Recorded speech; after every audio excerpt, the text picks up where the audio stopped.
ಸ್ವಾಮಿ ನೀನು ಶಾಶ್ವತ ನೀನು. ಎಲ್ಲರೂ ಕೊನೆ ದಿನ ನಾವೆಲ್ಲ ಶ್ರದ್ಧಾ ಭಕ್ತಿಯಿಂದ ಪ್ರಾರ್ಥನೆಯನ್ನು ಮಾಡೋಣ. ಸ್ವಾಮಿ ನೀನು ಶಾಶ್ವತ ನೀನು, ಸ್ವಾಮಿ ನೀನು ಶಾಶ್ವತ ನೀನು. ಎತ್ತಿದೆ ಬಿರುದ ಜಗವೆಲ್ಲರಿಯಲು, ಎತ್ತಿದೆ ಬಿರುದ ಜಗವೆಲ್ಲರಿಯಲು, ಎತ್ತಿದೆ ಬಿರುದ ಜಗವೆಲ್ಲರಿಯಲು, ಎತ್ತಿದೆ ಬಿರುದ ಜಗವೆಲ್ಲರಿಯಲು. ಮಹಾದೇವ ಮಹಾದೇವ ಮಹಾದೇವ ಮಹಾದೇವ.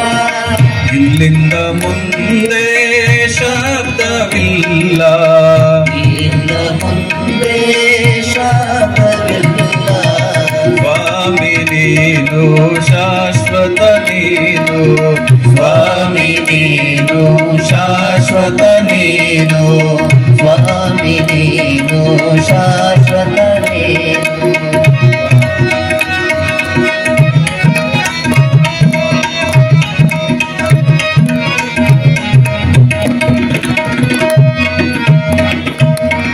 ಪಶುಪತಿ ಜಗಕ್ಕೆ ಏಕೈಕ ದೇವ, ಪಶುಪತಿ ಜಗಕ್ಕೆ ಏಕೈಕ ದೇವ, ಪಶುಪತಿ ಜಗಕ್ಕೆ ಏಕೈಕ ದೇವ, ಪಶುಪತಿ ಜಗಕ್ಕೆ ಏಕೈಕ ದೇವ.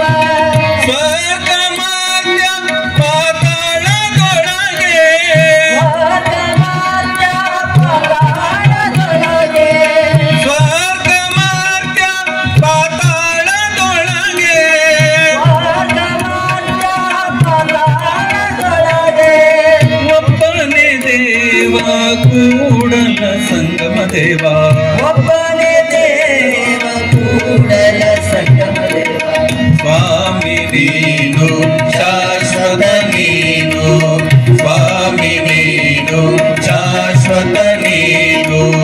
ಎತ್ತಿಗೆ ಬಿರುದ ಜಗವೆಲ್ಲರಿಯಲು, ಎತ್ತಿಗೆ ಬಿರುದ ಜಗವೆಲ್ಲರಿಯಲು. ಮಹಾದೇವ ಮಹಾದೇವ ಮಹಾದೇವ ಮಹಾದೇವ.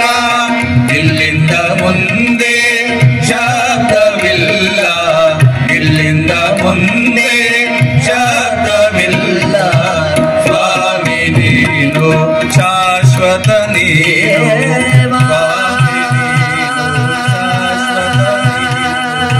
ಸ್ವಾಮಿ ನೀನು ಶಾಶ್ವತ ನೀನು, ಸ್ವಾಮಿ ನೀನು ಶಾಶ್ವತ ನೀನು. ದೇವ ದೇವ ದೇವ ದೇವ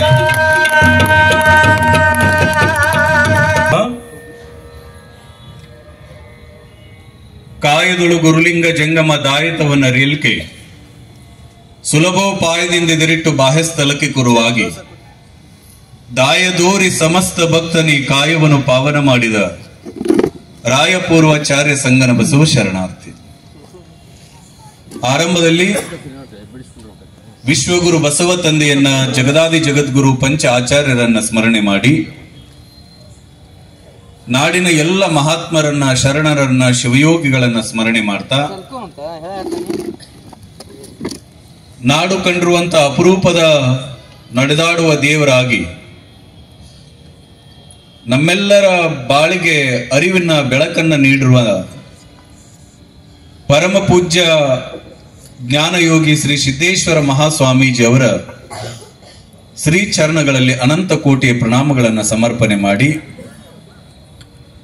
ಪೂಜ್ಯರ ಗುರುನಮನ ಪ್ರತಿಷ್ಠಿತ ಮಠಗಳಲ್ಲೊಂದಾದ ಭಾವೈಕ್ಯತೆ ಸಂಸ್ಥಾನ ಪೀಠದ ಒಡೆಯರು, ಹಿರಿಯರು, ಅನುಭಾವಿಗಳು, ಜ್ಞಾನ ದಾಸೋಹಿಗಳು, ಅನ್ನ ದಾಸೋಹಿಗಳಾಗಿರುವಂತ ಶ್ರೀಮನ್ ಮಹಾರಾಜ ನಿರಂಜನ ಜಗದ್ಗುರು ಫಕೀರ ಸಿದ್ದರಾಮ ಮಹಾಸ್ವಾಮೀಜಿಯವರ ಪವಿತ್ರವಾಗಿರುವಂತಹ ಪಾದಾರುಂದಗಳಲ್ಲಿ ಅನಂತ ಕೋಟಿಯ ಪ್ರಣಾಮಗಳನ್ನು ಸಮರ್ಪಣೆ ಮಾಡಿ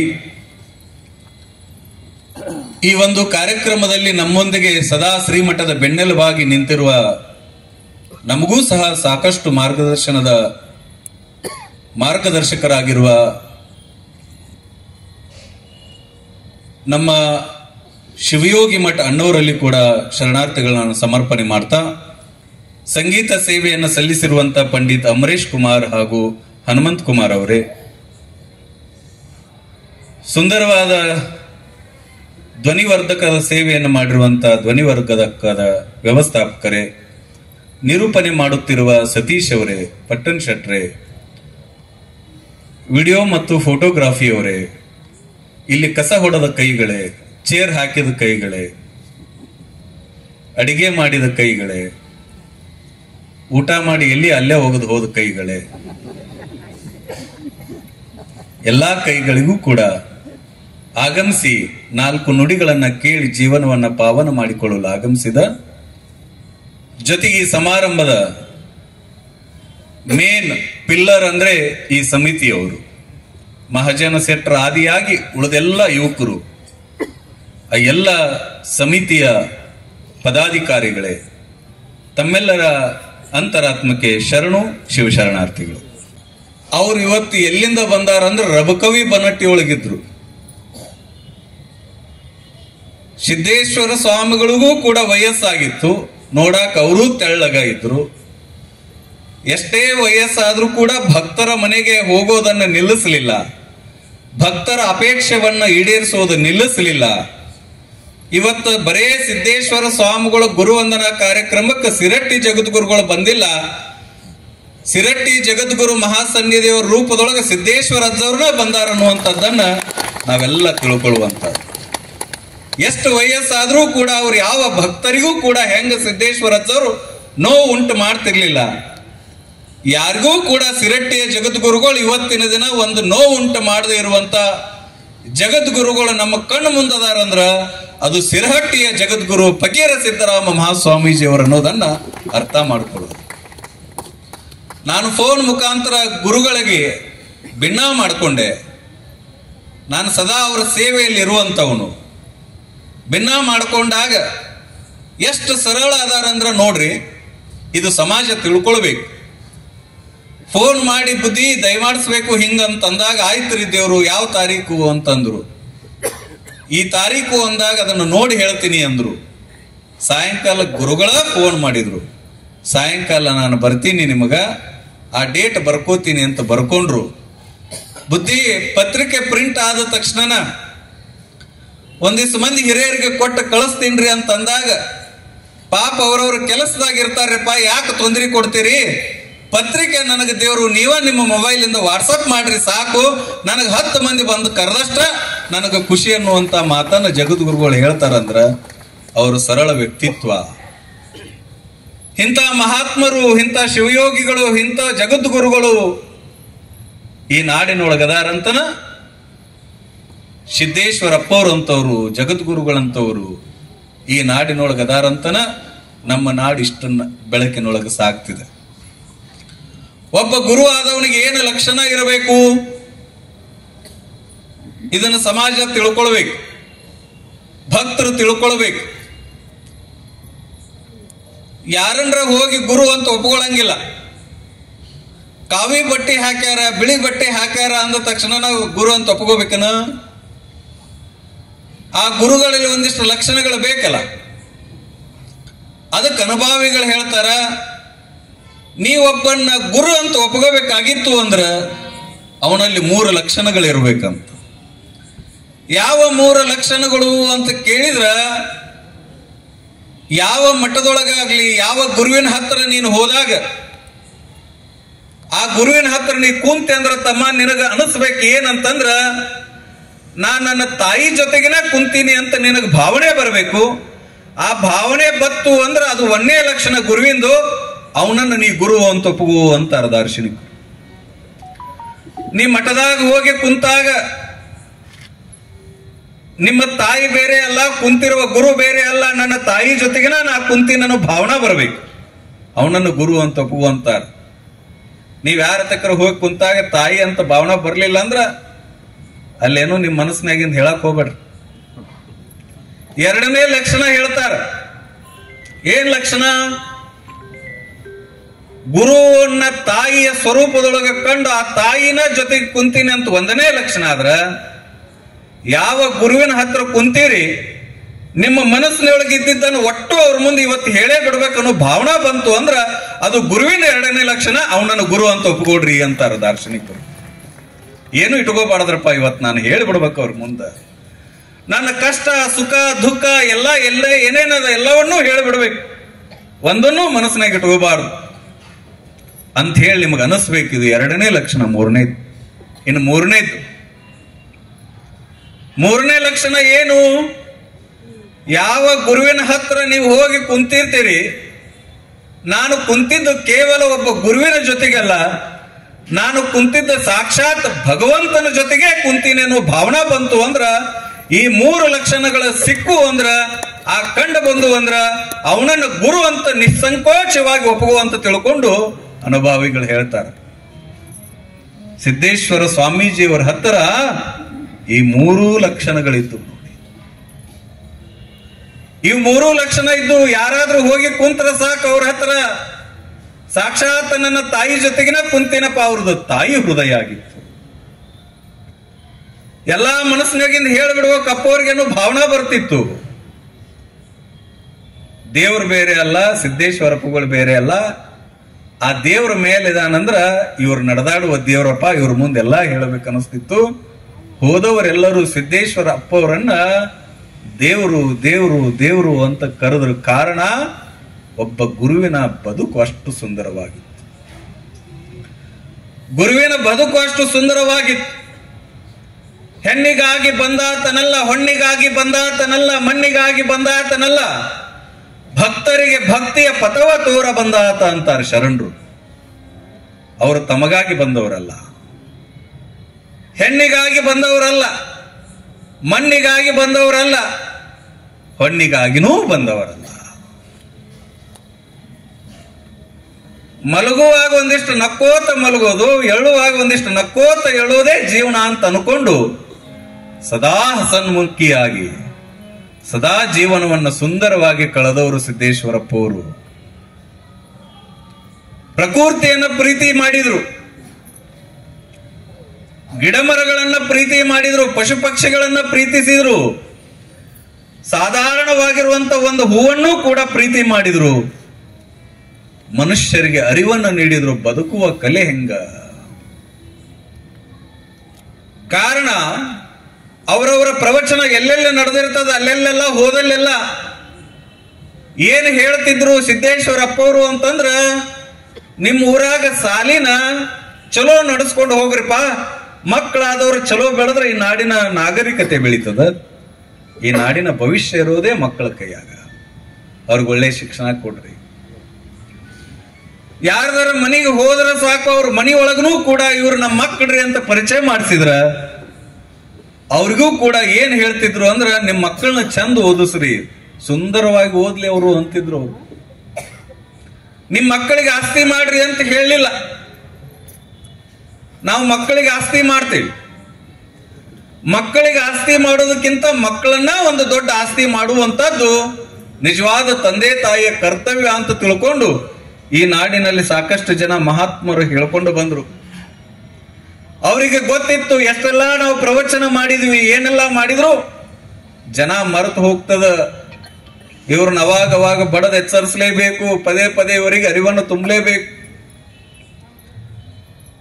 ಈಗೇನು ಹೇಳಿ ನಾ ಹೊಕ್ಕಿನಿ, ಇನ್ನೊಂದು ತಿಂಗಳ ಮಟ್ಟ ಅಟ ಇರ್ತೈತಿದ್ರು ಭಸ್ಮ ಹಚ್ಕೊಳ್ಳೋದು ಲಿಂಗ.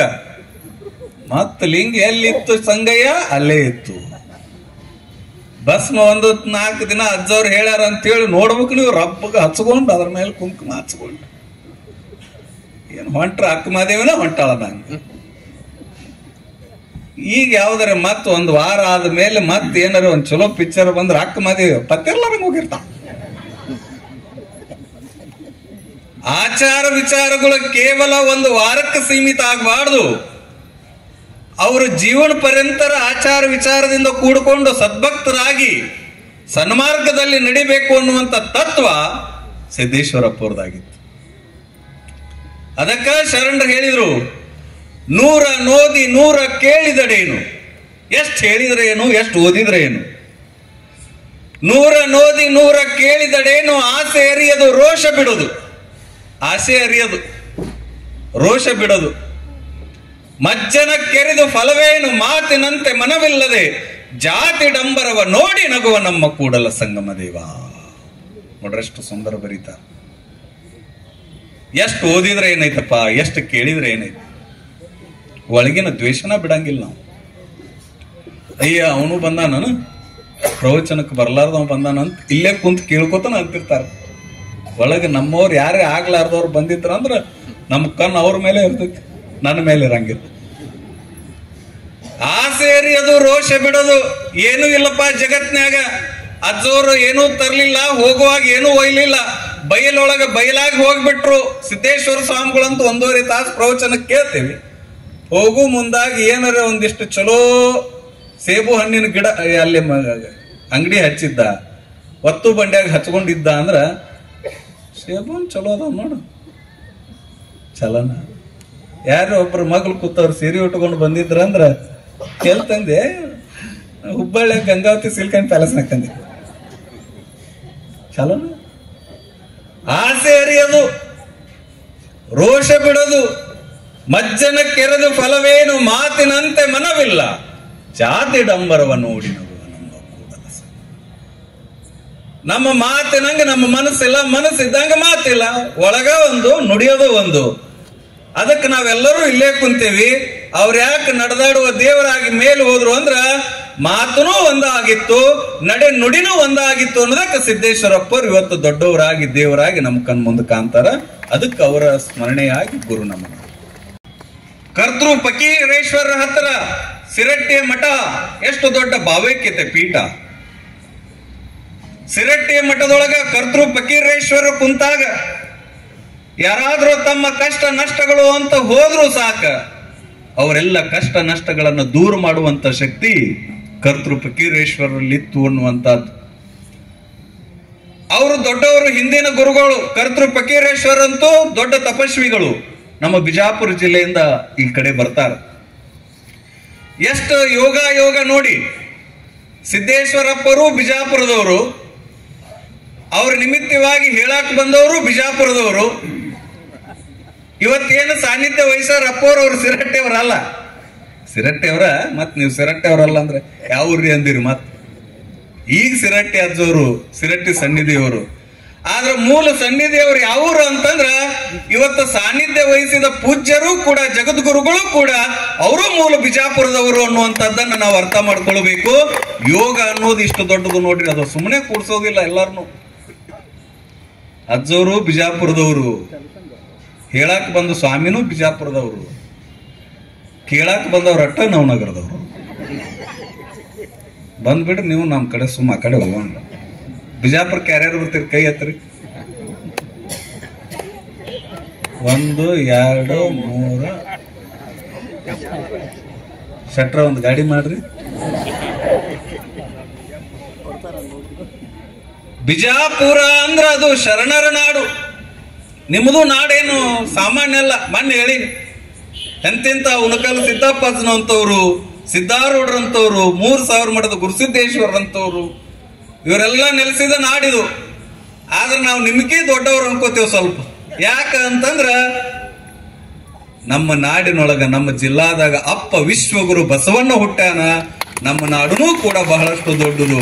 ಸಿದ್ದೇಶ್ವರ ಅಜ್ಜವ್ರಂತವ್ರು ಹುಟ್ಟ್ಯಾರ, ಬಂತನಾಳ ಶಿವಯೋಗಿಗಳಂತವ್ರು ಹುಟ್ಟ್ಯಾರ, ಬಾರ್ಲೀಲ ಮಹಾಂತ ಶಿವಯೋಗಿಗಳಂತವ್ರು ಹುಟ್ಟ್ಯಾರ ಅನ್ನೋದಕ್ಕ ಬಿಜಾಪುರನ್ನೂ ಕೂಡ ಏನಂತಾರ, ಶರಣರ ನಾಡು, ಮಹಾತ್ಮರ ನಾಡು ಅಂತ ಕರೀತಾರ. ಅಂತ ಮಹಾತ್ಮರು ಎದಕ್ಕೆ ಬಂದವರು? ಭಕ್ತರಿಗೆ ಭಕ್ತಿಯ ಪಥವ ತೋರಲು ಬಂದಾತರೆ ಹೊರತು ಮತ್ತಾರು ಅಲ್ಲ. ಎಷ್ಟೋ ವರ್ಷಗಳಾತು ಬಂತನಾಳ ಸ್ವಾಮಿಗಳಂತವ್ರು, ಸಿದ್ದೇಶ್ವರ ಅಜ್ಜವ್ರು ಲಿಂಗೈಕ್ಯರಾಗಿ 2 ವರ್ಷ ಆತು. ಆದ್ರೂ ಕೂಡ ನಾವು ಅವರನ್ನು ಸ್ಮರಣೆ ಮಾಡ್ತೀವಿ. ಅವರ ದೇಹ ನಮ್ಮನ್ನ ಬಿಟ್ಟು ಅಗಲಿರಬಹುದು.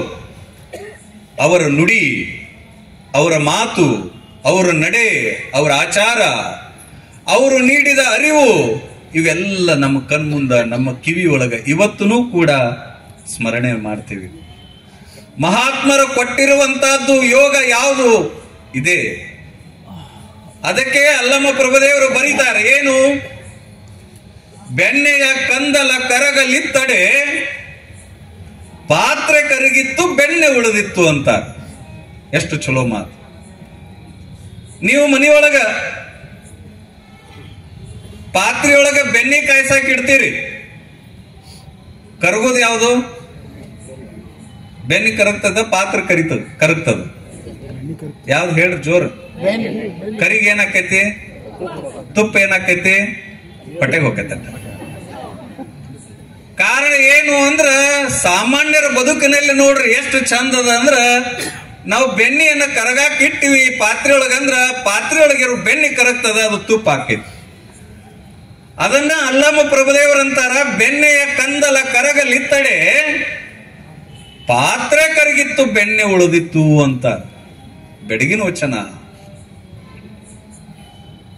ಅಲ್ಲಮ ಪ್ರಭುದೇವರ ವಚನಗಳನ್ನ ನಿರರ್ಗಳವಾಗಿ ಸಂಪೂರ್ಣವಾಗಿ ಅರ್ಥ ಸಮೇತವಾಗಿ ನಾಡಿನೊಳಗ ಯಾರಾದ್ರೂ ಒಬ್ರು ಹೇಳ್ತಿದ್ರು ಯೋಗಿಗಳು ಅಂದ್ರೆ ಅದು ಸಿದ್ದೇಶ್ವರಾಜರೊಬ್ರೆ. ಬಹಳಷ್ಟು ಸುಂದರ ಅವರ ವಚನಗಳನ್ನು ಬಿಡಿಸ್ತಿದ್ರು. ಕಾರಣ ಏನು ಅಂತಂದ್ರ, ಎಷ್ಟು ಚಲೋ ಮಾತು ಮಾಡ್ತಾರ. ಬೆಣ್ಣೆಯ ಕಂದಲ ಕರಗಲಿತ್ತಡೆ ಪಾತ್ರೆ ಕರಗಿತ್ತು ಬೆಣ್ಣೆ ಉಳಿದಿತ್ತು ಅಂತಾರ. ಇಲ್ಲ ಅವರು ದೇಹಕ್ಕೆ ಹೋಲಿಸ್ತಾರ. ಅದನ್ನ ಏನು ದೇಹಕ್ಕೆ ಹೋಲಿಸ್ತಾರ ಮಹಾತ್ಮರನ್ನ ಅಂತಂದ್ರ, ಪಾತ್ರೆಯ ರೂಪದೊಳಗಿರುವಂತ ಅವರ ದೇಹ ನಮ್ಮನ್ನ ಅಗಲಿ ಹೋಗ್ತದ, ನಮ್ಮನ್ನ ಬಿಟ್ಟು ಹೋಗ್ತದ, ಮಣ್ಣಿನೊಳಗ ಮಣ್ಣಾಗಿ ಹೋಗ್ತದ. ಪಾತ್ರೆ ಅಂತ ದೇಹ ಅವ್ರದ ನಮ್ಮನ್ನ ಬಿಟ್ಟು ಹೋಗ್ತದ. ಬೆಣ್ಣಿ ಅಂತ ಸಿದ್ದೇಶ್ವರದವರ ಆತ್ಮ ಅದು ಯಾವಾಗ್ಲೂ ಕೂಡ ನಮ್ಮ ಜೊತೆಗಿರ್ತದ ಅನ್ನುವಂತ ಮಾತನ್ನ ಅಲ್ಲಮ ಪ್ರಭುದೇವರು ತಮ್ಮ ವಚನದೊಳಗೆ ಹೇಳ್ತಾರ. ಮಹಾತ್ಮರು ನಮ್ಮ ಕಣ್ಮರೆ ಆಗಿರಬಹುದು, ಅವರು ಮಾಡಿದ ಕೆಲಸ, ಅವರು ಮಾಡಿದ ತ್ಯಾಗ ನಮ್ಮನ್ನ ಕಾಯ್ತಾ ಇರ್ತದ. ಅದಕ್ಕೆ ಕಾರಣಕ್ಕನೇ ಪ್ರವಚನಕ್ಕೆ ಬರೋದು, ಅದಕ್ಕನೇ ಅನುಭವವನ್ನು ಕೇಳೋದು. ಇಂಥ ಯೋಗ ಸಿದ್ಧಿಯನ್ನು ಪಡೆದುಕೊಂಡವರು, ಜ್ಞಾನ ಸಿದ್ಧಿಯನ್ನು ಪಡೆದುಕೊಂಡವರು ನಾವು ಹೆಮ್ಮೆ ಪಡಬೇಕು. ಸಿದ್ದೇಶ್ವರ ಅಜ್ಜವರು ರಷ್ಯಾಕ್ ಹೋದ್ರು, ಜಪಾನ್ಕ್ ಹೋದ್ರು, ಅಮೆರಿಕಾಕ್ ಹೋದ್ರು. ಅವರ ಜ್ಞಾನವನ್ನು ಮೆಚ್ಚಿ ಜಪಾನೀಸರು, ರಷ್ಯನ್ರು ಎಲ್ಲರೂ ಹೇಳಿದ್ರಂತ, ಏನಂದ್ರೆ, ಯಪ್ಪ ನಿಮಗೆ ಇಲ್ಲೇ ಜಾಗ ಕೊಡ್ತೇವೆ, ಆಶ್ರಮ ಮಾಡ್ಕೊಂಡು ನಮಗೆ ಜ್ಞಾನವನ್ನ ಬಿತ್ತರಿಸ್ಕೋತ ಇರ್ರಿ ಅಂದಾಗ,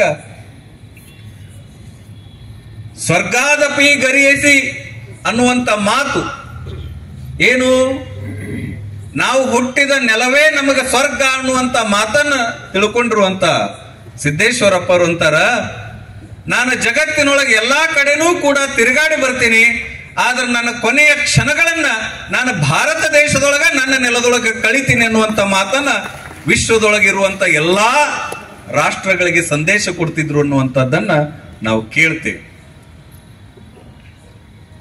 ಎಲ್ಲಾ ಕಡೆಗೆ ಒಂದು ತಾಲೂಕು, ಜಿಲ್ಲಾ, ರಾಷ್ಟ್ರ ಮಟ್ಟ, ವಿಶ್ವದೊಳಗೂ ಕೂಡ ಪ್ರವಚನಗಳನ್ನ ಮಾಡಿ ಕೊನೆಗೆ ಬಂದಾಗ ಸಿದ್ದೇಶ್ವರಪ್ಪ ಅವ್ರ ಮಾತಿನೊಳಗೆ ಏನಂತಿದ್ರು ಅಂದ್ರ,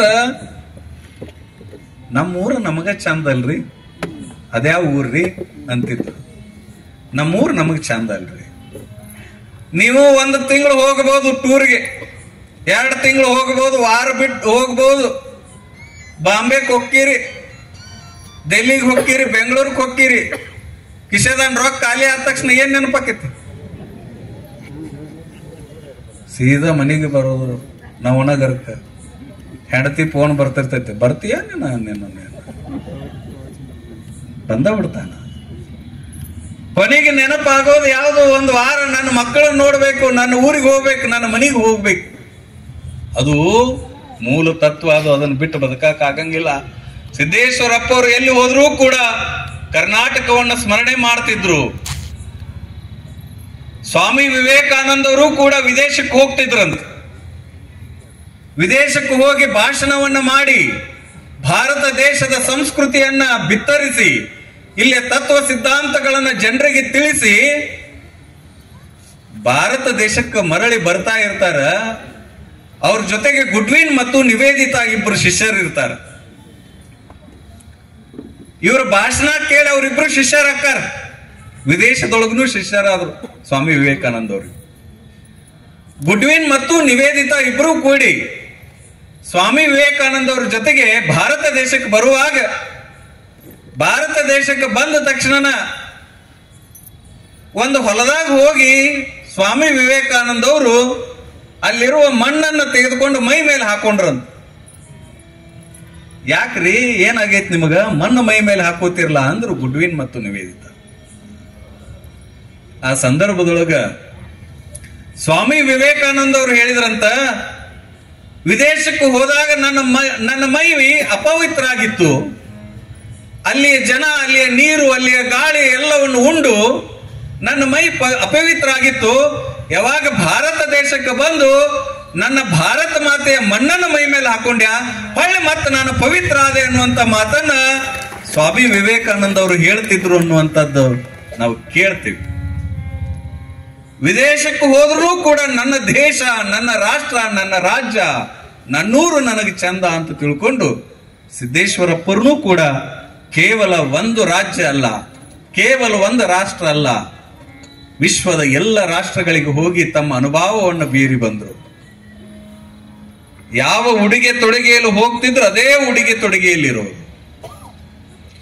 ಏನು ಆಚಾರ ವಿಚಾರಗಳನ್ನ ಕಾಯ್ಕೋತಿದ್ರು ಅದೇ ಆಚಾರ ವಿಚಾರಗಳನ್ನ ಕಾಯ್ಕೊಂಡು ಹೊಳ್ಳೆ ಮತ್ತೆ ಯಾವ ಪವಿತ್ರತೆಯಿಂದ ಹೋಗಿರ್ತಿದ್ರು ಹೊಳ್ಳೆ ಅದೇ ಪವಿತ್ರತೆಯಿಂದ ಬಂದರು. ನಾನು ಕೇಳ್ತಿದ್ದೆ ಅವ್ರಿಗೆ ಹೋದಾಗ, ನನ್ನ ಜೀವನದೊಳಗೂ ಒಂದು ಘಟನಾ ನಡೀತು. ಬಿಜಾಪುರದೊಳಗೆ ಹುಟ್ಟಿದ್ರು ಕೂಡ ಹೊರಗ ಇದ್ದೆ ನಾನು ಅಧ್ಯಯನಕ್ಕೆ. ಹೊರಗಿದ್ದಾಗ ಮೈಸೂರಿನ ಸುತ್ತೂರು ಮಠದೊಳಗೆ ಶಿಬಿರಗಳನ್ನು ಏರ್ಪಡಿಸಿದ್ರು. ನನ್ನ ಮೊದಲ ಪರಿಚಯ ಆಗಿದ್ದು ಸಿದ್ದೇಶ್ವರಜ್ಜವ್ರದ್ದು ಅಲ್ಲೇ. ಮೈಸೂರು ಶಿಬಿರದೊಳಗ ಎಲ್ಲಾ ಸಾಧಕರು ಏನು ಮರಿದೇವರು ಅಂತ ಇರ್ತಾರ ಅವರಿಗೆ ಶಿಬಿರವನ್ನು ಏರ್ಪಡಿಸಿರ್ತಾರ ಸುತ್ತೂರು ಮಹಾಸನ್ನಿಧಿಯವರು. ಆ ಸಂದರ್ಭದಲ್ಲಿ ಹೋದಾಗ ನಾವು ಒಂದು ವಾರ ಇದ್ವಿ. ಒಂದು ವಾರ ಪ್ರತಿನಿತ್ಯ ನಮ್ಮೆಲ್ಲ ಸಾಧಕರನ್ನ ಮರಿದೇವ್ರನ್ನ ಕರ್ಕೊಂಡು ಅವರು ವಾಕಿಂಗ್ ಹೋಗ್ತಿದ್ರು. ಒಂದು 30ರಿಂದ 40 ಜನ ನಾವು ಸಾಧಕರು. ಅವ್ರ ಜೊತೆಗೆ ಹೋದ ತಕ್ಷಣ ವಾಕಿಂಗ್ ಹೋಗ್ಬೇಕು. 3-4 ಕಿಲೋಮೀಟರ್ ಹೋದ ಮೇಲೆ ಎಲ್ಲೋ ಒಂದು ಕಡೆ ಕುಂತು ಬೆಳಗಿನ ಜಾವ 7 ಗಂಟೆಯಿಂದ 8 ಗಂಟೆ ಮಠ ಉಪನಿಷತ್ ಪಾಠವನ್ನು ಮಾಡ್ತಿದ್ರು. ಅವ್ರು ನಮಗೆ ಉಪನಿಷತ್ ಪಾಠ ಮಾಡ್ತಿದ್ರು, ಕಠೋಪನಿಷತ್ತವನ್ನು ಹೇಳ್ತಿದ್ರು. ಆ ಕಠೋಪನಿಷತ್ತೊಳಗೆ ಬರುವಂತ ಕಥೆಗಳನ್ನ, ಶ್ಲೋಕಗಳನ್ನ ವಿಸ್ತಾರವಾಗಿ ನಮ್ಮೆಲ್ಲಾ ಮರದೇವ್ರಿಗೆ ಹೇಳ್ತಿದ್ರು. ಎಷ್ಟು ಚಂದ ಇಲ್ರ ಪ್ರಕೃತಿ ಒಳಗು ಕುಂತ ಪಾಠ ಮಾಡೋದು. ಅಲ್ಲಿ ಕೂಲ್ಯಾಗ ಕುಂತ ಯಾರು ಪಾಠ ಮಾಡ್ತಾರ್ರಿ ಅಂತ ನಗ್ತಾ ಹೇಳೋರು. ನಮ್ಮೆಲ್ಲಾ ಮರದೇವ್ರಿಗೆ ಎಲ್ಲಾರು ಬಂದವರು ಒಂದು ರೂಮ್ನಾಗ ಕುಂದಿಸ್ಕೊಂಡು ಬೋರ್ಡ್ ಇಟ್ಕೊಂಡು ಅಲ್ಲಿ ಪಾಠ ಮಾಡಿದ್ರೆ ಸಿದ್ದೇಶ್ವರಜ್ಜವ್ರು ಬೆಳಗ್ಗೆ ಅವ್ರನ್ನ ನಮ್ಮ ಜೊತೆ ಕರ್ಕೊಂಡು ಹೋಗ್ತಿದ್ರು. ಆ ಸಂದರ್ಭದಲ್ಲಿ ಎಲ್ಲಾ ಕಾರ್ಯಕ್ರಮ ಮುಗಿತ್ತು, ಶಿಬಿರ ಮುಗಿತ್ತು. ಶಿಬಿರ ಮುಗಿದಾಗ ಮರದೇವ್ರದ್ದು ಎಲ್ಲಾರ್ದು ಅನಿಸಿಕೆ ಹೇಳ್ರಿ, ಒಂದು ವಾರ ನೀವೆಲ್ಲ ಏನೇನು ಅನಿಸ್ತು ಅಂತ ನಮಗೆಲ್ಲ ಹೇಳಿದಾಗ ಬಿಜಾಪುರದಿಂದ ಸಿದ್ಲಿಂಗ ದೇವರು ಬಂದಾರ, ಸಿದ್ಲಿಂಗ ದೇವ್ರ ಕಡೆನೂ ಅನಿಸಿಕೆ ಹೇಳ್ಸೋಣ ಅಂತೇಳಿ ಅಲ್ಲಿರುವಂತ ನಿರೂಪಕರು ನೀವು ಒಂದು 4 ಮಾತು ಅನಿಸಿಕೆ ಹೇಳ್ರಿ ಅಂತ ನನಗೆ ಹೇಳಿದ್ರು. ಆ ಅನಿಸಿಕೆಯ ರೂಪದೊಳಗ ನಾನು 4 ಮಾತನ್ನ ಆಡ್ಲಿಕ್ಕೆ ಹೋದೆ ವೇದಿಕೆ ಮೇಲೆ. ಬಿಜಾಪುರ ಅಂದ ತಕ್ಷಣ ಹಿಂಗ್ ಕೂತಿದ್ರು ಅವರು. ಸುಮ್ಮನೆ ನನ್ನ ಮಾತು ಮುಗಿಮಟ್ಟ ಹಿಂಗ್ ನಾನು ನೋಡಾಕತ್ತಿದ್ರು. ಅವತ್ತ ನಾನು ಫಸ್ಟ್ ಅವ್ರಿಗೆ ಪರಿಚಯ ಆಗಿದ್ದು. ಮಾತನಾಡೋದು ಮುಗೀತು. ಎಷ್ಟು ಚಲೋ ಮಾತಾಡಿದ್ರಂದ್ರ ನನ್ನ ಜೀವನಕ್ಕೆ ಅದ ಒಂದು ಮಾರ್ಗದರ್ಶನ ಅನಿಸ್ತು, ಅದ ತಿರುವೇನೋ ಅಂತ ಅನಿಸ್ತು. ಬಾಳ ಚಂದ ಮಾತಾಡಿದ್ರಿ ಅಪ್ಪುಗಳ, ಬಾಳ ಚಂದ ಮಾತಾಡಿದ್ರಿ, ಆಮೇಲೆ ಕಾಣ್ರಿ ಅಂದ್ರು. ಇಷ್ಟ ಅಂದಾರಂತ ಹೇಳಿ ಬಹಳ ಖುಷಿ ಆಯ್ತು ನಮಗ. ನಾನು ಅವ್ರು ಇರುವಂತ ರೂಮಿಗೆ ಹೋಗಿ ಭೇಟಿ ಆಗ್ಬೇಕಂತ ಹೋದೆ. ಅಲ್ಲಿ ವಾಕಿಂಗ್ ಮಾಡ್ತಿದ್ರು. ನಾನು ವಾಕಿಂಗ್ ಮಾಡುವಂತ ಸಂದರ್ಭದೊಳಗ ನಾನು ಕೂಡ ಹೋಗಿ ಅವ್ರ ಜೊತೆಗೆ ವಾಕಿಂಗ್ ಅಲ್ಲಿ ಪಾಲ್ಗೊಂಡೆ. ಬಿಜಾಪುರದವ್ರು ಅಂತೀರಿ, ಬಿಜಾಪುರ ಅಂತಂದ್ರ ಬಹಳ ದೊಡ್ಡದ್ರಿಪ್ಪ. ಬಸವಣ್ಣನವ್ರು ಹುಟ್ಟಿದ ನಾಡು, ಬಂತನಾಳ ಶಿವೇಗಳು ಹುಟ್ಟಿದ ನಾಡಿನೊಳಗ ನೀವು ಕೂಡ ಇಷ್ಟು ಚಲೋ ಬೆಳ್ಯಾಕತ್ತೀರಿ ಅಂದ್ರ ಇದನ್ನ ಹಿಂಗ ಉಳಿಸ್ಕೊಂಡು ಬೆಳೆಸ್ಕೊಂಡು ಹೋಗ್ರಿಪ್ಪ, ಒಳ್ಳೇದಾಕೈತಿ ಅಂತ ತಿಳ್ಕೊಂಡು ಅವತ್ತು ಸಿದ್ದೇಶ್ವರ ಅಜ್ಜವರು ನನಗೆ ಆಶೀರ್ವಾದ ಮಾಡಿದ್ದು, ಅದರ ಫಲವಾಗಿ ಈ ಎಲ್ಲ ಕಾರ್ಯಕ್ರಮಗಳು ನನ್ನ ರೂಪದೊಳಗೆ ನಡೀತಾವೇನೋ, ಅವರು ನಡೆಸ್ತಾರೇನೋ ಅಂತ ನನಗನಿಸ್ತದೆ. ಯಾರೋ ಒಬ್ರು ಸಣ್ಣವರು ಮಾತಾಡಿದ್ರು ಕೂಡ ಎಷ್ಟು ಚಂದ ಮಾತಾಡಿದ್ರು ನೋಡ್ರಿ, ಎಷ್ಟು ತಿಳ್ಕೊಂಡಾರ, ಎಷ್ಟು ಓದ್ಯಾರ ಅಂತಿದ್ರ ಹೊರತು ಅವರಿಗೆ ಯಾವತ್ತೂ ಕೂಡ ಮನಸ್ಸಿಗೆ ನೋವು ಆಗದೆ ಇರುವಂಗ ಸಿದ್ದೇಶ್ವರಪ್ಪವರು ನಡ್ಕೊಳ್ಳಿಲ್ಲ ಅನ್ನುವಂಥದ್ದನ್ನ ನಾವು ಕೇಳ್ತೇವೆ. ಹಾಗಿದ್ರ ಮುಂದೆ ಏನಾಯ್ತು ಅನ್ನೋದನ್ನ ನಮ್ಮ ಗವಾಯಿಗಳು ಹೇಳಿ ಹಾಡಿದ್ಮೇಲೆ ಬದುಕಿರ್ತೇವೆ ಅನ್ನೋದು ಮುಖ್ಯ ಅಲ್ಲ, ಹೆಂಗ ಬದುಕೇವೆ ಅನ್ನೋದು ಬಹಳ ಮುಖ್ಯ. 80 ವರ್ಷ ಗಟ್ಲೆ ಬದುಕಿರ್ತಾರ ಒಬ್ಬೊಬ್ರು, ಉನ್ನೋ ಕೈಲೆ ಕಾಗಿನೂ ಹೊಡೆಯಂಗಿಲ್ಲ, ಇನ್ನೊಬ್ಬರಿಗೆ ಒಂದು ಎತ್ತಿ ಕೊಟ್ಟಿರಂಗಿಲ್ಲ, ಯಾರ ಕಡೆಗೂ ಅವರು ಒಂದು ಉಪಕಾರ ಮಾಡಿರಂಗಿಲ್ಲ. 80 ವರ್ಷ ಬದುಕಿರ್ತಾರ. ಕತ್ತಿಗೂ 180 ಐತಿ ವಯಸ್ಸು. ಬದುಕೋದು ಹೆಂಗ ಮುಖ್ಯ ಅಲ್ಲ, ಹೆಂಗ ಬದುಕಿದೀವಿ ಅನ್ನೋದು ಬಹಳ ಮುಖ್ಯ. ಜೀವನದೊಳಗ ಸ್ವಾಮಿ ವಿವೇಕಾನಂದ ಅವ್ರ ವಯಸ್ಸು 33, ವಿಶ್ವಕ್ಕನ ಗೊತ್ತಾದ್ರು. ಸಾಕ್ರೆಟಿಸ್ನ ವಯಸ್ಸು 36, ವಿಶ್ವಕ್ಕನೇ ಗೊತ್ತಾದ್ರು. ಸಣ್ಣ ವಯಸ್ಸಿನೊಳಗ ತೀರಿ ಹೋದವರು ಎಲ್ಲರೂ ಕೂಡ ಬಾಲ್ಯಲ ಮಾಂಸ ಶಿವೆಗಳು 33, ಅವರಂತ ಯೋಗಿನ ಹುಟ್ಟಲಿಲ್ಲ. ವಯಸ್ಸು ಸಣ್ಣದು, ಬದುಕಿದ್ದು ಆದ್ರ ಶಕ್ತಿ ಬಹಳ ದೊಡ್ಡದು. ಕಾರಣ ನಾವು ಹೆಂಗ ಬದುಕ್ತೇವೆ ಅನ್ನೋದು ಮುಖ್ಯ ಅಲ್ಲ, ಹೆಂಗ ಜೀವನವನ್ನ ಕಟ್ಕೊಂಡ್ವಿ, ಎಷ್ಟು ವರ್ಷ ಬದುಕಿದೇವೆ ಅನ್ನೋದು ಮುಖ್ಯ ಅಲ್ಲ. ಅದಕ್ಕ ಗವಾಯಿಗಳು ಹಾಡಿದ್ರು, ಏನಾದ್ರೂ ಜೀವನದೊಳಗೆ ನಿನಗೆ ಮಾಡಬೇಕಾಗಿತ್ತು ಅಂದ್ರೆ ಒಂದಿಷ್ಟು ಒಳಿತನ್ನು ಮಾಡು ಮನಸ್ಸ, ಇನ್ನೊಬ್ಬರಿಗೆ ಕೆಟ್ಟದ್ದನ್ನು ಬಯಸಬೇಡ. ಒಟ್ಟ ಕೆಟ್ಟದ್ದು ಬಯಸೋ ಕೆಲಸ ಮಾಡಬೇಡ. ನಿನ್ನ ಕಡೆ ಒಳ್ಳೇದು ಮಾಡಕ್ ಆಗಿಲ್ಲ ಅಂದ್ರೆ ಕೆಟ್ಟದ್ದು ಮೊದಲು ಮಾಡಕ್ ಹೋಗ್ಬೇಡ. ನಿಮ್ ಮನಿ ಮಗ್ಳು ಕನ್ಯಾ ನೋಡಿ ಹೋಗಿರ್ತಾರ, ಬಂದು ಅವ್ರದ್ದು ಹೆಂಗರೆ ನಂಬರ್ ತಗೊಂಡು ಇಲ್ಲ ಹೋಗೋ ಮುಂದ ಕೈ ಸೊನ್ನಿ ಮಾಡಿ, ಬೀಗರು ಹೋಗಾಕ ಕೈ ಸೊನ್ನಿ ಮಾಡಿ, ಒಟ್ಟ ಮಾಡ್ಕೋಬೇಡ್ರಿ. ಸರಿ, ಹುಡುಗಿ ಬೆಂಕಿ ಹಚ್ಚಿದ್ರ ನಮ್ಮ ಜೀವನದೊಳಗೆ ನಾವು ದೀಪ ಹಚ್ಚುವ ಕೆಲಸ ಆಗ್ಬೇಕೇ ಹೊರತು ಬೆಂಕಿ ಹಚ್ಚುವುದಾಗಬಾರ್ದು. ನಮಗ ದೀಪ ಹಚ್ಚಕ್ ಆಗಿಲ್ಲ ಅಂತಂದ್ರ ಬೆಂಕಿ ಹಚ್ಚುವುದು ಮಾಡಕ್ ಹೋಗ್ಬಾರ್ದು. ಈ ನಾಡಿನೊಳಗ ಮಹಾತ್ಮರಾದವರು ಪ್ರತಿಯ ಮನೆಗಳಿಗೆ ದೀಪವನ್ನು ಹಚ್ಚುವಂತ ಕೆಲಸ ಮಾಡಿದ್ರು ಅಂತ ಇವತ್ತವರನ್ನ ನಾವು ಸ್ಮರಣೆನೆ ಮಾಡ್ತೀವಿ. ಮುದಿಕೆ ಆರಾಮಿದ್ದಿಲ್ಲ, ಮಲ್ಕೊಂಡಿದ್ಲು, ಬಾಯಿ ಹೋಗಿತ್ತು, ಇನ್ನೇನು ಒಂದು ತಾಸಿನೊಳಗೆ ಸಾಯ್ತಾಳ ಅಂತ ಗೊತ್ತಾತು. ಮಾಡ್ತಿದ್ಲಿ ಹಿಂಗ್ ಕೈ ಮಾಡಿ. ಮಕ್ಕಳು ಅನ್ಕೊಂಡ್ರು ನಮ್ಮವ್ವ ಅಲ್ಲಿ ಏನೋ ಗಂಟಿಟ್ಟಂಕ ಅಂತಾಳ, ಕೈ ಮಾಡೇ ತೋರಿಸ್ತಾಳ. ಆಕಿ ಬಾಯಿ ಬಿಟ್ಟು ಹೇಳುವಂಗ ಮಾಡಿಬಿಟ್ರ ಸಾಕಂತ ಹೇಳಿ ಅಲ್ಲಿ ಹೋಗಿ ಕೇಳಿ ಅಂತ ದೊಡ್ಡ ಹಾಸ್ಪಿಟ್ಲಿಗೆ ಹೋಗಿ ಡಾಕ್ಟರ್ನ ಕರ್ಕೊಂಡು ಬಂದ್ರು. ಅವ್ರಂದ್ರು 5 ಲಕ್ಷ ರೂಪಾಯಿಗೆ ಒಂದು ಇಂಜೆಕ್ಷನ್ ನೋಡು ಅಂದ್ರು. ಏನಿಲ್ರಿ, ನಮ್ಮ 5 ಲಕ್ಷ 10 ಲಕ್ಷ ಹೋಗ್ಲಿ, ನಮ್ಮವ್ವ ಅಲ್ಲಿ ಏನ್ ಇಟ್ಟಾಳ ಅನ್ನೋದನ್ನ ಹೇಳಿ ಸಾಯ್ಲಿಬೇಕಾರ ಅಂದ್ರ ಅವ್ರು. ಅವನು ಇಂಜೆಕ್ಷನ್ ಮಾಡಿದ. ಆಕಿ ಮಾತು ಬಂತು, ಹೇಳ ಹೇಳ, ಬಾಯಿಗೆ ಇಟ್ಕೋಬೇಡ, ಹೇಳ, ಮನಸ್ಸಿನಾಗ ಇಟ್ಕೋಬೇಡ, ಎಲ್ಲಿಟ್ಟಿ ಏನು? ಏನಿಲ್ಲ ತಮ್ಮ, ಅಲ್ಲಿ ಎಮ್ಮಿ ಕರ ಕಸಬಾರಿಗೆ ತಿನ್ನಕತ್ತದ, ಹೊಡಿರೋದನ್ನ ಅಂದ. ಹಿಟ್ಟಂದ್ಲು, ಸತ್ತ ಹೋಗ್ಲಿ. ಜೀವನದೊಳಗ ಯಾವುದು ಮುಖ್ಯ ಅಂತಂದ್ರೆ ನೆಮ್ಮದಿ ಮುಖ್ಯ. ಇರುವಷ್ಟು ದಿನ ಒಂದಿಷ್ಟು ಒಳಿತನ್ನು ಮಾಡುವಂತ ಕಾಯಕ ಮಾಡುವುದು, ಇನ್ನೊಬ್ಬರಿಗೆ ಉಪಕಾರಿ ಆಗಿರುವಂತ ಕಾಯಕವನ್ನು ಮಾಡೋದು, ಇನ್ನೊಬ್ಬರಿಗೆ ಅಪಕಾರಿ ಆಗುವಂತ ಜೀವನ ನಮ್ಮದಾಗಬಾರದು. ಸಿದ್ದೇಶ್ವರ ಸ್ವಾಮಿಗಳು ಈ ನಾಡಿನೊಳಗ ಸಕಲ ಜೀವಾತ್ಮರಿಗೆ ಲೇಸ ಬಯಸಿದ್ರು. ಸಕಲ ಜೀವಾತ್ಮರಿಗೆ ಲೇಸ ಬಯಸೋದಷ್ಟೇ ಅಲ್ಲ, ಎಲ್ಲರಿಗೂ ಒಳಿತ ಮಾಡಿದ್ರು. ಸಣ್ಣವರ ಜೊತೆಗೆ ಸಣ್ಣವರಾಗಿ, ದೊಡ್ಡವರ ಜೊತೆಗೆ ದೊಡ್ಡವರಾಗಿ, ಅನುಭಾವಿಗಳ ಜೊತೆಗೆ ಅನುಭಾವಿಗಳಾಗಿ ತಮ್ಮ ಜೀವನವನ್ನ ಸಾಗಿಸಿದ್ರು ಅಂತ ಸಿದ್ದೇಶ್ವರ ಅಜ್ಜವರು ಗುರುನಮನದ ಕಾರ್ಯಕ್ರಮ. ಈ ಕಾರ್ಯಕ್ರಮಕ್ಕ ನಮ್ಮ ನಾಡಿನ ಶ್ರೇಷ್ಠ ನಾಯಕರಾಗಿರುವಂತ ಸನ್ಮಾನ್ಯ ಶ್ರೀ ಬಸವರಾಜ್ ಹೊರಟ್ಟಿ ಸಾಹೇಬರು ಬಂದಿದ್ದಾರೆ. ಒಂದ್ಸರಿ ಜೋರಾದ ಚಪ್ಪಾಳೆಯನ್ನ ತಾವೆಲ್ಲ ತಟ್ಟಿ ಅವರನ್ನ ನಾವು ಹೃತ್ಪೂರ್ವಕವಾಗಿ ಈ ಕಾರ್ಯಕ್ರಮಕ್ಕೆ ಸ್ವಾಗತವನ್ನು ಕೋರೋಣ. ಸಭಾಪತಿಗಳಾಗಿ ಈ ನಾಡಿನ ಜನರ ಸೇವೆಯನ್ನು ಮಾಡಿರುವಂತ, ಈ ನಾಡಿನಲ್ಲಿ ಅಪರೂಪದ ಸೇವೆಯನ್ನ ಹುಬ್ಬಳ್ಳಿ, ಧಾರವಾಡ, ಕರ್ನಾಟಕ ತುಂಬನೂ ಕೂಡ ಹೊರಟ್ಟಿ ಸಾಹೇಬರು ತಮ್ಮ ಕಾಯಕವನ್ನು ಮಾಡ್ತಿದ್ದಾರೆ. ಅಂತ ಸಾಹೇಬರು ಬಂದಿದ್ದಾರೆ, ಅವ್ರಿಗೂ ಕೂಡ ಜೋರಾದ ಚಪ್ಪಾಳೆ ಇನ್ನೊಮ್ಮೆ ತಟ್ಟಿ ಸ್ವಾಗತವನ್ನು ಕೋರೋಣ. ಒಂದೋ ಮಾತು ನಾವು ಫೋನ್ ಮಾಡಿದಾಗ ಇವತ್ತು ಬೆಳಗಿನ ಜಾವ ಸಾಹೇಬರಿಗೆ ನಾನು ಮಾತಾಡಿದೆ, ಬಿಜಾಪುರ ಸ್ವಾಮೀಜಿ ಅವ್ರಿಗೆ ಅಂತ ಬರ್ತೀನ್ರಿ ಅಪ್ಪ ಅಂತ ತಿಳ್ಕೊಂಡು ಬಂದ್ರು. ಅವರೂ ಕೂಡ ಯಾವಾಗ್ಲೂ ಹೇಳ್ತಿರ್ತಾರ ತಮ್ಮ ಮಾತಿನೊಳಗ, ನಾನೂ ಕೂಡ ಒಬ್ಬ ಸಿದ್ದೇಶ್ವರ ಅಜ್ಜವರ ಭಕ್ತ ಅನ್ನುವಂತ ಮಾತನ್ನ ಹೊರಟ್ಟಿ ಸಾಹೇಬರು ಹೇಳ್ತಿರ್ತಾರ. ಅಂತ ಸದ್ಭಕ್ತರಿಗೂ ಕೂಡ ಒಳ್ಳೇದಾಗ್ಲಿ ಅಂತ ಹಾರೈಸಿ, ಜೀವನದೊಳಗ ಅದಕ್ಕೆ ಒಳಿತನ್ನ ಮಾಡಬೇಕು. ಸ್ವರ್ಗ ನರಕ ಅನ್ನೋದು ಯಾವುದೂ ಇಲ್ಲ.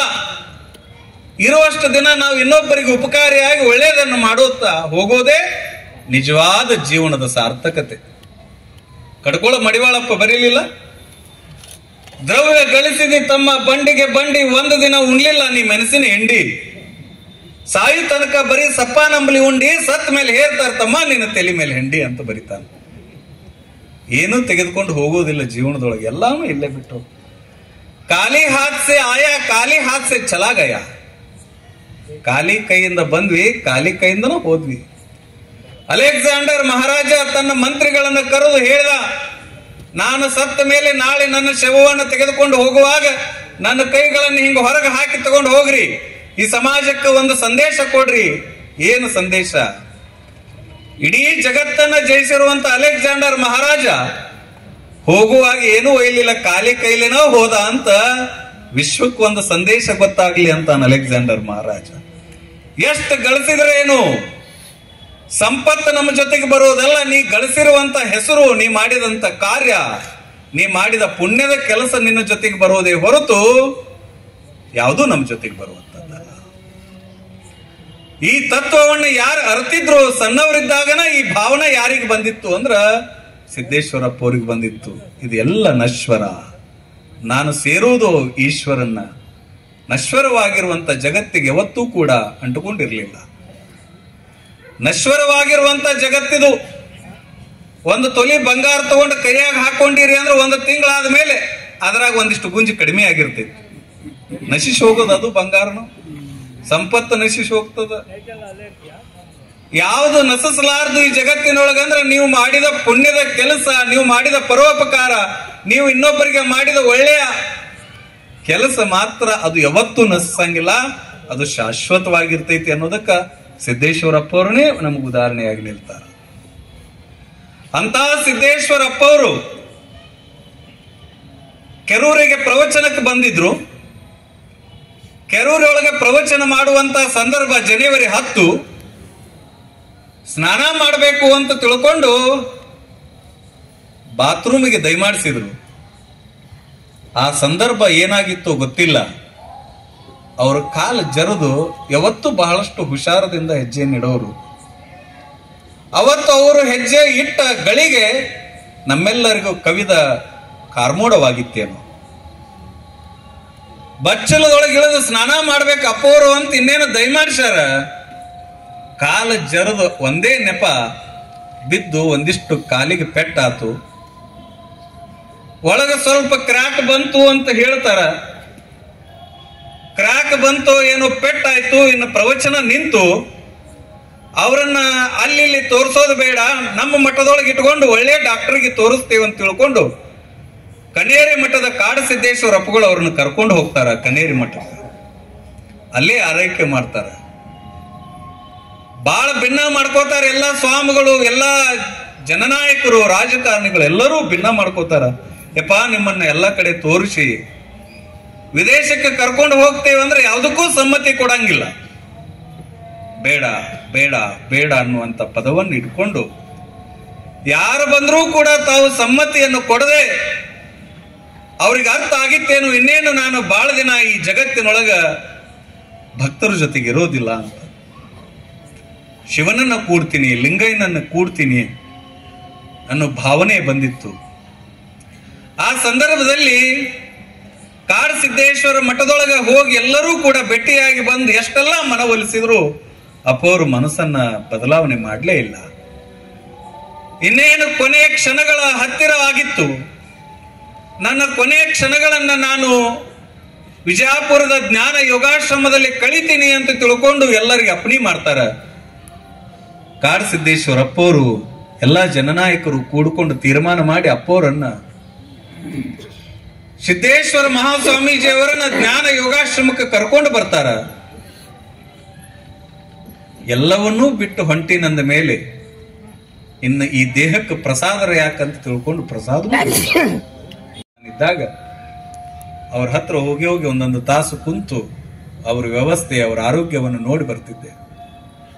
ಒಂದು ಸಣ್ಣ ಮಗು ಹೆಂಗ ತೊಟ್ಟಿಲದೊಳಗೆ ಮುದುಡಿ ಆಗಿ ಮಲಗಿರ್ತದ, ಹುಟ್ಟಿದ ಕೂಸು ಆ ಸ್ಥಿತಿಯೊಳಗೆ ಅಪ್ಪವರು ಮಲಗಿರ್ತಿದ್ರು.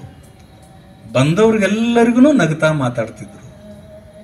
ಮುಗುಳ್ನಗೆ ನಕ್ಕರು ಅಂದ್ರ ಸಾಕು, ಬಂದಿದ್ದಕ್ಕೆ ಸಾರ್ಥಕ ಆತಪ್ಪ, ಅಜ್ಜವ್ರನ್ನ ನೋಡಕ್ ಬಂದಿದ್ದಕ್ಕೆ ಸಾರ್ಥಕ ಆತು ಅಂತಿದ್ರು.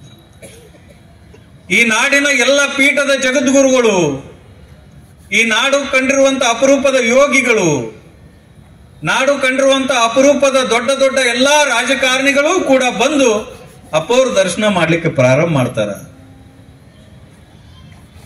ನೀವೆಲ್ಲ ಅದನ್ನೆಲ್ಲ ಟಿವಿಯಾಗ ನೋಡಾಕತ್ತಿದ್ರಿ, ನೋಡಿರಿ ಕೂಡ.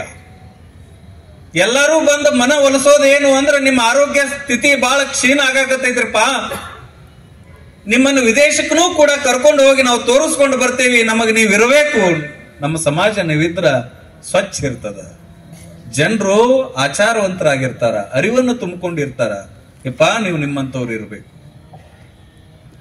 ಎಲ್ಲಾ ದೊಡ್ಡ ದೊಡ್ಡ ರಾಜಕಾರಣಿಗಳು ಕೂಡ ಬಂದು, ಮುಖಂಡರು ಬಂದು ನೋಡಿ ಅವ್ರ ಮನ ಒಲಿಸಿದ್ರೆ ಯಾರು ಒಪ್ಪಲಿಲ್ಲ. ಈ ಭಾಗದ ಕೇಂದ್ರ ಸರ್ಕಾರದ ಮಂತ್ರಿಗಳಾಗಿರುವಂತ ಪ್ರಹ್ಲಾದ್ ಜೋಶಿ ಅವರು ಕೂಡ ಬಂದಾಗ ಸದಾ ಅವರು ಫೋನ್ ಮಾಡಿ ಕೊಡ್ತಾರ ಮೋದಿ ಅವರಿಗೆ. ನಾಡು ಕಂಡಿರುವಂತ ಅಪರೂಪದ ನಮ್ಮ ಪ್ರಧಾನಿಗಳಾಗಿರುವಂತ ಮೋದಿ ಅವರು ಕೂಡ ಪ್ರಣಾಮ್ ಸ್ವಾಮೀಜಿ ಅಂತ ತಿಳ್ಕೊಂಡು ಪ್ರಣಾಮ ಹೇಳಿ, ನಿಮ್ಮ ಆರೋಗ್ಯದಲ್ಲಿ ಏನಾದ್ರೂ ವ್ಯತ್ಯಾಸ ಆದ್ರೆ ಅದನ್ನ ನಾವು ತೋರಿಸ್ತೇವೆ ಅಂದ್ರ ಒಬ್ಬ ಪ್ರಧಾನಿಗಳು ಹೇಳಿದ್ರೂ ಕೂಡ ತಮ್ಮ ಮನಸ್ಸನ್ನ ಬದಲಾವಣೆ ಮಾಡಿಕೊಳ್ಳಿಲ್ಲ. ನೋಡ್ರಿ ಅಂತ ದೊಡ್ಡ ಯೋಗಿಗಳು. ನಿಮಗೆ ಏನ್ರ ಅಂದಿದ್ರೆ ಕೇಳಿರ ನಾವು ಡೆಲ್ಲಿಗೆ ಬ್ಯಾಗ್ ರೆಡಿ ಮಾಡೇ ಬಿಡ್ತಿದ್ದೇವೆ ನಾವು. ನೋಡ್ರಿ ಹೋಗೇ ಬಿಡೋಣ.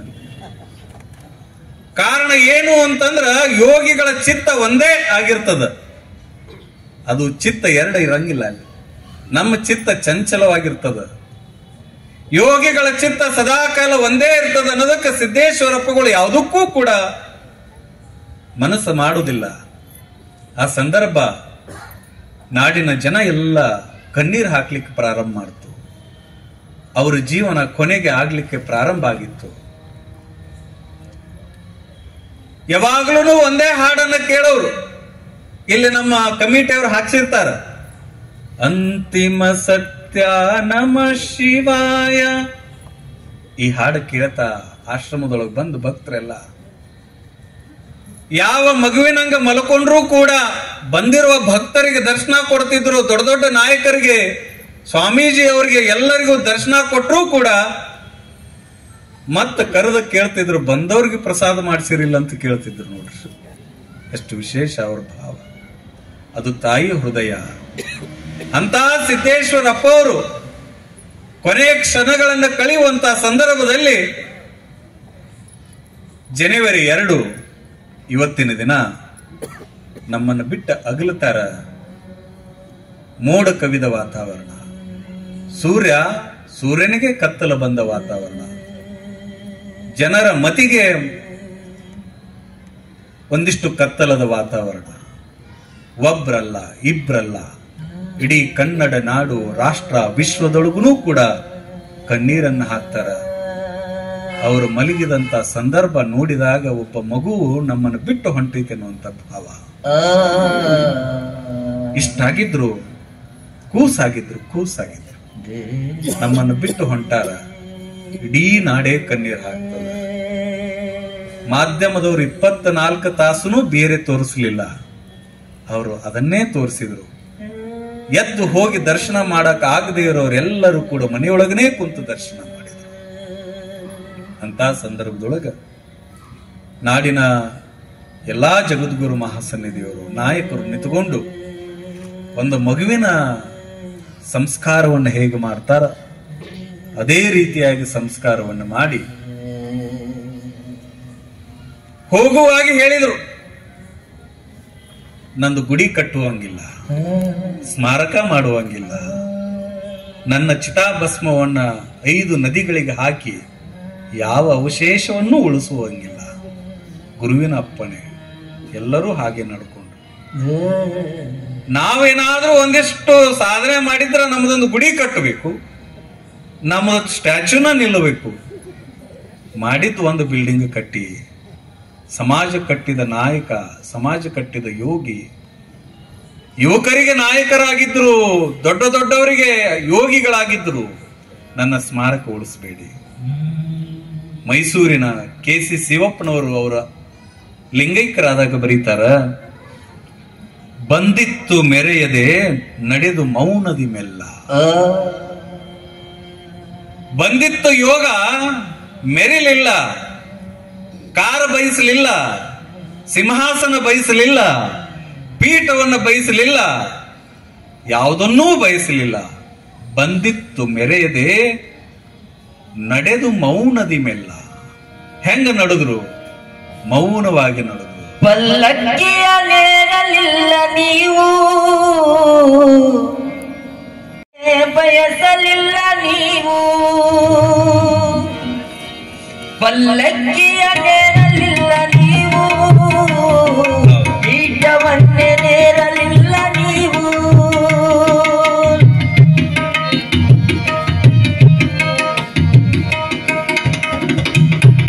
ಪಲ್ಲಕ್ಕಿಯ ನೇರಲಿಲ್ಲ ನೀವು, ಮೆರವಣಿಗೆಯ ಕೋರಲಿಲ್ಲ ನೀವು.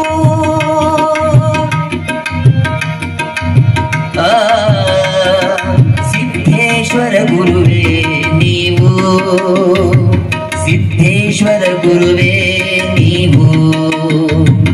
ಕೈಯಲ್ಲಿ ಹಣವ ಮುಟ್ಟಲಿಲ್ಲ ನೀವು, ಕೈಯಲ್ಲಿ ಹಣವ ಮುಟ್ಟಲಿಲ್ಲ ನೀವು. ಬೇಡಿದ ಭಕ್ತರಿಗೆ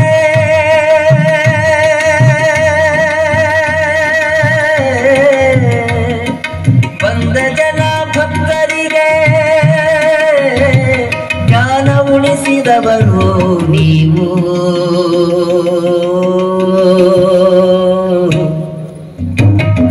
ಸಿದ್ದೇಶ್ವರ ಗುರುವೇ ನೀವು. ಪಲ್ಲಕ್ಕಿ ಏರಲಿಲ್ಲ, ಸಿಂಹಾಸನ ಬೇಡಲಿಲ್ಲ. ಹಂಗೆ ಬದುಕಿದ್ರು, ಜೊತೆಗೆ ಹೆಂಗ ನಡೆದ್ರು ಅಂತ ಬರೀತಾರ KC ಶಿವಪ್ಪನವರು. ವೀಕ್ಷಿಸುತ್ತ ಹೂವನಗಡ. ಏನನ್ನು ನೋಡಿದ್ರು? ಹೂ, ವನ, ಪರಿಸರ ಇವುಗಳನ್ನು ನೋಡ್ತಾ ಚಲಿಸಿದವರು ಸಿದ್ದೇಶ್ವರಪ್ಪವರು. ಅರಿವಿನ ದಾಸೋಹದಲ್ಲಿ ತೃಪ್ತಿ ಕಂಡವರಿವರು. ಎದರೊಳಗೆ ತೃಪ್ತಿ ಕಂಡ್ರು? ಜನ ಸೇರಿ ಪ್ರವಚನವನ್ನ ಕೇಳಿ ಅವರಿಗೆ ಒಂದಿಷ್ಟು ಅರಿವು ಬಂತು, ಜ್ಞಾನ ಬಂತು. ಜನರು ಸನ್ಮಾರ್ಗದೊಳಗೆ ನಡೆದ್ರೆ ಅಂದ್ರೆ ಸಾಕು, ಅದರೊಳಗನ ತೃಪ್ತಿ ಕಂಡವರು. ಬೇರೆ ಯಾವುದ್ರಲ್ಲಿ ತೃಪ್ತಿ ಕಂಡವರಲ್ಲ. ಅರಿವಿನ ದಾಸೋಹ ಮಾಡಿದವರು. ಆ ಅರಿವಿನ ದಾಸೋಹದಲ್ಲಿ ತೃಪ್ತಿ ಕಂಡವರಿವರು. ಇವರೇ ಶ್ರೀ ಸಿದ್ದೇಶ್ವರರು ಮುದ್ದು ರಾಮ ಅಂತ ಬರೀತಾರ. ಅಂತ ಜೀವನದೊಳಗೆ ತಮ್ಮನ್ನೇ ತಾವು ಸಮಾಜಕ್ಕೆ ಅರ್ಪಣೆ ಮಾಡಿಕೊಂಡವರು. ಯಾವಾಗಲೂ ಮಕ್ಕಳಿಗೆ, ಯಾವಾಗಲೂ ಜನರಿಗೆ, ಯಾವಾಗಲೂ ಸಮಾಜಕ್ಕೆ ಅರಿವನ್ನು ನೀಡೋದೇ ನನ್ನ ಕಾಯಕ. ಅರಿವನ್ನು ನೀಡಾಕ ಬಂದವರೇ ಹೊರತು ನಮ್ಮಂಗ ಅರಿವಿ ತೊಟ್ಟುಕೊಂಡು ಮೆರ್ಯಾಕ ಬಂದವರಲ್ಲ. ಅರಿವನ್ನ ಮೂಡಿಸೋದು, ಅರಿವಿನ ದಾಸೋಹದಲ್ಲಿ ತೃಪ್ತಿ ಕಂಡವರಿವರು. ಅಲ್ಲಮರು ಬರೆಯುವ ಹಾಗೆ ಸತ್ಯವೂ ಇಲ್ಲ, ಅಸತ್ಯವೂ ಇಲ್ಲ, ಸಹಜವೂ ಇಲ್ಲ, ಅಸಹಜವೂ ಇಲ್ಲ, ನಾನೂ ಇಲ್ಲ, ನೀವು ಇಲ್ಲ, ಯಾರೂ ಇಲ್ಲ, ಯಾರೂ ಶಾಶ್ವತ ಇಲ್ಲ. ಇಲ್ಲ ಇಲ್ಲ ಎಂಬುದು ತಾನಿಲ್ಲ, ಗುಹೇಶ್ವರ ಎಂಬುದು ತಾ ಬಯಲು ಅನ್ನುವಂಗ ಹೆಂಗ ಅಲ್ಲಮರು ಬಯಲೊಳಗ ಬಯಲಾಗಿ, ಬಯಲನ್ನು ಬಿತ್ತಿ ಬಯಲನ್ನು ಬೆಳೆದು ಬಯಲು ಬಯಲಾಗಿ ಬಯಲಾಯಿತಯ್ಯ. ನಿಮ್ಮ ಪೂಜಿಸಿದವರು ಮುನ್ನವೇ ಬಯಲಾದರು, ನಾ ನಿಮ್ಮ ನಂಬಿ ಬಯಲಾದೆ ಎನ್ನುವ ಹಾಗೆ ಈ ನಾಡಿನೊಳಗ ಬಯಲೊಳಗ ಬಯಲಾಗಿ ಸಿದ್ದೇಶ್ವರ ಮಹಾಸ್ವಾಮೀಜಿಯವರು ಗದ್ದಿಗೆಯನ್ನು ಮಾಡಿಕೊಳ್ಳಲಿಲ್ಲ, ಸ್ಮಾರಕ ಮಾಡಿಕೊಳ್ಳಲಿಲ್ಲ. ಜನರ ಹೃದಯ ಗದ್ದಿಗೆ ಒಳಗ ಅಜರಾಮರವಾಗಿ ಉಳಿದ್ರು ಸಿದ್ದೇಶ್ವರ ಮಹಾಸ್ವಾಮೀಜಿಯವರು ಅನ್ನುವಂಥದ್ದನ್ನ ನಾವು ತಿಳ್ಕೊಳ್ಬೇಕು. ಅಂತ ಪೂಜ್ಯರ ಗುರು ನಮನದ ಕಾರ್ಯಕ್ರಮ. ಆ ಯೋಗಿಗಳ ನಮ್ಮನ್ನು ಬಿಟ್ಟು ದೈಹಿಕವಾಗಿ ಮಾತ್ರ ದೂರ ಆಗಿದ್ದಾರೆ, ಮಾನಸಿಕವಾಗಿ ಎಲ್ಲರ ಮನಸ್ಸಿನೊಳಗೂ ಸಿದ್ದೇಶ್ವರಪ್ಪವರು ಅಜರಾಮರವಾಗಿ ಉಳಿದಿದ್ದಾರೆ. ಈ ನಾಡಿನ ಕೀರ್ತಿಯನ್ನು ತಂದಿದ್ದಾರೆ. ರಾಷ್ಟ್ರ ಕಂಡಿರುವಂತ ಅಪರೂಪದ ಸಂತರಾಗಿ, ಯುಗ ಪುರುಷರಾಗಿ, ಒಬ್ಬ ಸಂತ, ಒಬ್ಬ ಮಹಾಂತ, ಒಬ್ಬ ಯೋಗಿ, ಒಬ್ಬ ಶಿವಯೋಗಿ, ಒಬ್ಬ ಸ್ವಾಮಿ ಹೇಗಿರಬೇಕು ಅನ್ನುವುದಕ್ಕ ಕನ್ನಡ ನಾಡಿನೊಳಗ ಒಬ್ಬ ಸಂತ ಯುಗ ಪುರುಷ ಹುಟ್ಟಿ ಬಂದ. ಅವರೇ ಸಿದ್ದೇಶ್ವರ ಮಹಾಸ್ವಾಮಿಗಳು ಅನ್ನುವಂಥದ್ದನ್ನ ನಾವು ತಿಳ್ಕೊಂಡು ನಾವೆಲ್ಲ ಮತ್ತೊಮ್ಮೆ ಪ್ರಾರ್ಥನೆ ಮಾಡುವುದು ಏನು ಅಂದ್ರ, ಇಂಥ ನಮ್ಮ ಕನ್ನಡ ನಾಡಿನೊಳಗ ಮತ್ತೊಬ್ಬ ಸಿದ್ದೇಶ್ವರ ಶಿವಯೋಗಿಗಳು, ಸಿದ್ದೇಶ್ವರ ಮಹಾಸ್ವಾಮಿಗಳು ಮತ್ತೊಮ್ಮೆ ಹುಟ್ಟಿ ಬರಲಿ, ನಮ್ಮ ನಾಡನ್ನ ಬೆಳಗಲಿ, ನಮ್ಮ ಮನಸ್ಸನಗಳನ್ನ ಬೆಳಗಲಿ ಅನ್ನುವಂತ ಪ್ರಾರ್ಥನೆಯೊಂದಿಗೆ ಜೋರಾದ ಚಪ್ಪಾಳಿನ ತಟ್ಟಿ ಪ್ರಾರ್ಥನೆಯನ್ನು ಮಾಡೋದ್ರೊಂದಿಗೆ ಸಿದ್ದೇಶ್ವರಪ್ಪವರು ಮತ್ತು ಹುಟ್ಟಿ ಬರಲಿ ನಾಡಿನೊಳಗ, ನಮ್ಮೆಲ್ಲರನ್ನ ಸನ್ಮಾರ್ಗದತ್ತ ನಡೆಸಲಿ, ನಮ್ಮ ನಾಡನ್ನ ಬೆಳಗಲಿ ಅನ್ನುವಂತ ಪ್ರಾರ್ಥನೆಯನ್ನ ಭಗವಂತನಲ್ಲಿ ಮಾಡ್ತಾ 6 ದಿನ ನೀವೆಲ್ಲ ಪ್ರವಚನವನ್ನ ಕೇಳಿದಿರಿ. ಇವತ್ತು ಗಣ್ಯ ಮಹನೀಯರು ಜಗದ್ಗುರು ಮಹಾಸನ್ನಿಧಿಯವರು ಆಗಮಿಸಿದರೆ ಅವರ 4 ಮಾತುಗಳನ್ನು ಕೂಡ ತಾವೆಲ್ಲ ಕೇಳಬೇಕು. ಇವತ್ತು ಒಂದು 15-20 ನಿಮಿಷ ಕಾರ್ಯಕ್ರಮ ಲೇಟ್ ಆದರೂ ಕೂಡ ನೀವ್ಯಾರೂ ಕೂಡ ಅವಸರವನ್ನ ಮಾಡದೆ ನಮ್ಮ ಗೌರವಾನ್ವಿತ ಸಭಾಪತಿಗಳಾಗಿರುವಂತ ಬಸವರಾಜ್ ಹೊರಟ್ಟಿ ಸಾಹೇಬರು, ನಮ್ಮ ಕೇಲಿ ಸಂಸ್ಥೆಯ ಸದಸ್ಯರಾಗಿರುವಂತ ಸನ್ಮಾನ್ಯ ಶ್ರೀ ಶಂಕರಣ್ಣ ಮುನ್ವಳ್ಳಿ ಸಾಹೇಬರು ಎಲ್ಲರೂ ಕೂಡ ಆಗಮಿಸಿದ್ದಾರೆ. ಜೊತೆಗೆ ನಮ್ಮ ಮುಂಬೈನ ಅವರು ಇಲ್ಲಿಯವರೇ, ಅವರು ಕೂಡ ನಮ್ಮ ಬಿಜಾಪುರ ಜಿಲ್ಲೆ ಮುದ್ದೇಬಿಹಾಳಿನವರು ಅಂತ ನಮ್ಮ ಶಿವಯೋಗಿ ಮಠ ಅನ್ನೋರು ಕೂಡ ಬಂದಿದ್ದಾರೆ. ನೀವೆಲ್ಲ ಶಾಂತ ಚಿತ್ತರಾಗಿ ಅವ್ರ 4 ಮಾತುಗಳನ್ನು ಕೇಳಿ ಇದೆಲ್ಲ ಮುಗಿದ ಮೇಲೆ ಇವತ್ತು ಸೇವೆ ಮಾಡಿದಂಥವ್ರಿಗೆ ಒಂದಿಷ್ಟು ಸನ್ಮಾನ ಇರ್ತವೆ. ಜಗದ್ಗುರು ಮಹಾಸನ್ನಿಧಿಯವರ ಆಶೀರ್ವಚನ ಆಗ್ತದೆ. ಅಲ್ಲಿವರೆಗೂ ತಾವೆಲ್ಲ ತಮ್ಮೆಲ್ಲರಿಗೂ ಪ್ರಸಾದ ವ್ಯವಸ್ಥೆಯನ್ನು ಮಾಡಿದೆ. 6 ದಿನ 6 ಜನ ಸದ್ಭಕ್ತರು ಪ್ರಸಾದ ವ್ಯವಸ್ಥೆಯನ್ನು ಮಾಡಿದ್ದಾರೆ. ಈ ಕಾರ್ಯಕ್ರಮ ಸರ್ವಾಂಗ ಸುಂದರವಾಗಿ ನಡೀತದೆ ಎನ್ನುವಂತ ಮಾತೇಳಿ, ಯಾವಾಗಾದ್ರೂ ನಿಮ್ಮ ಮನಸ್ಸಿಗೆ ಹಿಡಿಸದೇ ಇರುವಂತ ನೋವನ್ನು ಉಂಟು ಮಾಡುವಂತ ಶಬ್ದ ಬಂದಿದ್ರೆ ಅದನ್ನು ತೆಗೆದು ಹಾಕಿ ಸಿದ್ಧಲಿಂಗ ದೇವರು ನಿಮ್ಮ ಮಗ ಅಂತ ಅದನ್ನು ಕ್ಷಮಿಸ್ರಿ ಎನ್ನುವಂತ ಮಾತನ್ನ ಈ ಸಂದರ್ಭದಲ್ಲಿ ಹೇಳಿ ತಮ್ಮೆಲ್ಲರಿಗೂ ಒಳ್ಳೇದಾಗ್ಲಿ, ಭಗವಂತ ಒಳ್ಳೇದು ಮಾಡ್ಲಿ ಅನ್ನುವಂತ ಮಾತನ್ನು ಹೇಳ್ತಾ ಈಗ ಮುಂದಿನ ಕಾರ್ಯಕ್ರಮವನ್ನ ನಮ್ಮ ಸತೀಶ್ ಅವರು ನೆರವೇರಿಸಿಕೊಡ್ಬೇಕಾಗ್ತದೆ. ವೇದಿಕೆಯಲ್ಲಿ ಉಪಸ್ಥಿತರಿರುವಂತಹ ವಿಧಾನ ಪರಿಷತ್ತಿನ ಸಭಾಪತಿಗಳು, ಸೋಲಿಲ್ಲದ ಸರದಾರ ಸನ್ಮಾನ್ಯ ಶ್ರೀ ಬಸವರಾಜ ಹೊರಟ್ಟಿ ಅವರನ್ನ ನಮ್ಮೆಲ್ಲರ ಪರವಾಗಿ ಈ ಕಾರ್ಯಕ್ರಮಕ್ಕೆ ಗೌರವಪೂರ್ವಕವಾಗಿ ಸ್ವಾಗತಿಸ್ತಾ ಇದ್ದೇನೆ. ಸ್ವಾಗತ, ಸುಸ್ವಾಗತ ಸರ್. ಹಾಗೆ ನಮ್ಮ ಕೇಲಿ ಸಂಸ್ಥೆಯ ನಿರ್ದೇಶಕರು, ಗುರುಸಿದ್ದೇಶ್ವರ ಕೋಆಪರೇಟಿವ್ ಸೊಸೈಟಿ ಅಧ್ಯಕ್ಷರು ಕೂಡ ಆಗಿರುವಂತಹ ಸಹಕಾರ ರತ್ನ ಹಿರಿಯರು ಶ್ರೀಯುತ ಶಂಕರಣ್ಣ ಮುನ್ವಳ್ಳಿ ಅವರನ್ನು ಕೂಡ ಆತ್ಮೀಯವಾಗಿ ಗೌರವಪೂರ್ವಕವಾಗಿ ನಮ್ಮೆಲ್ಲರ ಪರವಾಗಿ ಈ ಕಾರ್ಯಕ್ರಮಕ್ಕೆ ಸ್ವಾಗತಿಸ್ತಾ ಇದ್ದೇನೆ. ಸ್ವಾಗತ, ಸುಸ್ವಾಗತ. ಹಾಗೆ ದೂರದ ಮುಂಬೈನಿಂದ ಈ ಕಾರ್ಯಕ್ರಮಕ್ಕೆ ಆಗಮಿಸಿರುವಂತಹ ಸನ್ಮಾನ್ಯ ಶ್ರೀ ಶಿವಯೋಗಿ ಮಠ ಅವರನ್ನು ಕೂಡ ಈ ಕಾರ್ಯಕ್ರಮಕ್ಕೆ ತುಂಬಾ ಗೌರವಪೂರ್ವಕವಾಗಿ ಸ್ವಾಗತಿಸ್ತಾ ಇದ್ದೇನೆ. ಸ್ವಾಗತ, ಸುಸ್ವಾಗತ. ಕೊಡ್ತೇನೆ.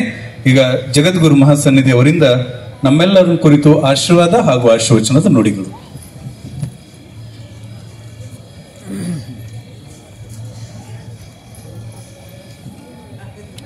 ಫಕೀರ ಶಿವಯೋಗಿಯನ್ನು ಹೃದಯ ಮಂದಿರದಲ್ಲಿ ಸ್ಮರಿಸಿಕೊಂಡು ಸಿದ್ದೇಶ್ವರ ಮಹಾಸ್ವಾಮಿಗಳವರ ಸ್ಮರಣೋತ್ಸವದ ಸಂದರ್ಭದಲ್ಲಿ ಪ್ರವಚನವನ್ನು ಮಾಡಿರುವಂಥ ಸಿದ್ಧಲಿಂಗ ದೇವರೇ, ಸನ್ಮಾನ್ಯ ಸಭಾಪತಿಗಳಾದ ಬಸವರಾಜ್ ಹೊರಟ್ಟಿಯವರೇ, ಸಹಕಾರ ರತ್ನ ಇರುವಂಥ ಶಂಕರಣ್ಣ ಮುನ್ವಳ್ಳಿಯವರೇ, ನಮ್ಮ ಮಠದ ಶಿಷ್ಯರಾಗಿರುವಂಥ ಶಿವಯೋಗಿ ಮಠವರೇ, ಮಹಾಜನರೇ, ಮಾತೆಯರೇ, ಸಿದ್ದೇಶ್ವರ ಸ್ವಾಮಿಗಳನ್ನು ಕುರಿತು ಎಷ್ಟು ಹೇಳಿದರೂ ಮುಗಿಯಲಾರದಂಥ ವ್ಯಕ್ತಿತ್ವವನ್ನು ಅವರು ಹೊಂದಿದ್ರು. ವಿಷ್ಣು ಪದವಿಯನ್ನೊಲ್ಲೆ, ರುದ್ರ ಪದವಿಯನ್ನೊಲ್ಲೆ, ಮತ್ತಾವ ಪದವಿಯೂ ಬೇಡ, ನಿಮ್ಮ ಪಾದವನ್ನರಿದಿಪ್ಪ ಪದವು ನನಗಿದ್ದರೆ ಸಾಕು ಅನ್ನುವಂಥ ವಿಚಾರವನ್ನು ಬಸವಣ್ಣವರು ಹೇಳುವ ಹಾಗೆ ಸಿದ್ದೇಶ್ವರ ಸ್ವಾಮಿಗಳು ಯಾವ ಬಿರುದು ಬಾವಲಿಗಳು ಪ್ರಶಸ್ತಿಗಳು ಬೇಕು ಅನ್ನುವಂಥ ಹಂಬಲವನ್ನು ಎಂದೂ ಹೊಂದಿರಲಿಲ್ಲ. ಕೇಂದ್ರ ಸರ್ಕಾರದಿಂದ ಸಿಗುವಂಥ ಪದ್ಮವಿಭೂಷಣ ಅನ್ನುವಂಥ ಪ್ರಶಸ್ತಿ ಬಂದರೂ ಅದನ್ನು ಸವಿನಯದಿಂದ ಅದನ್ನು ಬಿಟ್ಟು ಸ್ವೀಕಾರ ಮಾಡಲಿಲ್ಲ. ಅಂಥ ಗುಣ ಸ್ವಭಾವಗಳನ್ನು ನಿರಾಡಂಬರ ಜೀವನವನ್ನು ಹೊಂದಿರುವಂಥ ಪುಣ್ಯಾತ್ಮರು ಸಿದ್ದೇಶ್ವರ ಸ್ವಾಮಿಗಳು. ಸಾದಾ Sabse ಜಾದಾ simple life high thinking ಅನ್ನುವಂಥ ರೀತಿಯಲ್ಲಿ ವ್ಯಕ್ತಿತ್ವವನ್ನು ಬೆಳೆಸಿಕೊಂಡು ಬಂದು ಅಜರಾಮರಾಗಿದ್ದಾರೆ.